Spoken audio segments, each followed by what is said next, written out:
In this guide, I'm going to show you how to unhide hidden or locked chats on WhatsApp. Before we do get into this guide, make sure to like the video and subscribe to the channel with all notifications on. It really does help the channel and it lets us know that you want more content like this. We'd greatly appreciate it. And if at any point throughout this guide you did have any questions, just ask them down in the comment section below and we could help you out further. I'm going to be doing my best to reply to every single comment down there.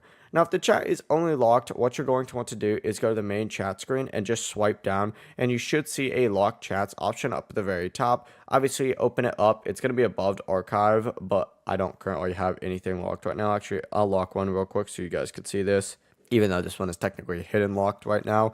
But if it's just locked, you just have to find the locked chat itself, open it up, and then unlock it. It'll verify with the Face ID, fingerprint, or passcode.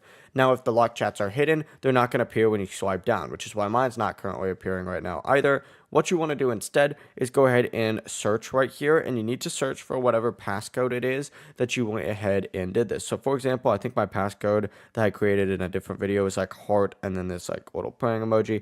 Then you're going to see the lock chats option.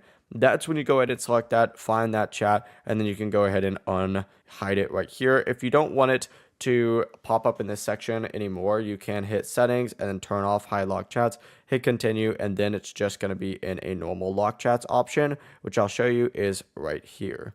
That's the full process. It really is as simple as that. If you guys have any questions, just ask them down in the comment section below and we can help you out further. I'm going to be doing my best to reply to every single comment down there. Before you do leave this guide, make sure to like the video and subscribe to the channel with all notifications on. It really does help us out. Let us know that you want more content. Have a great rest of your day though.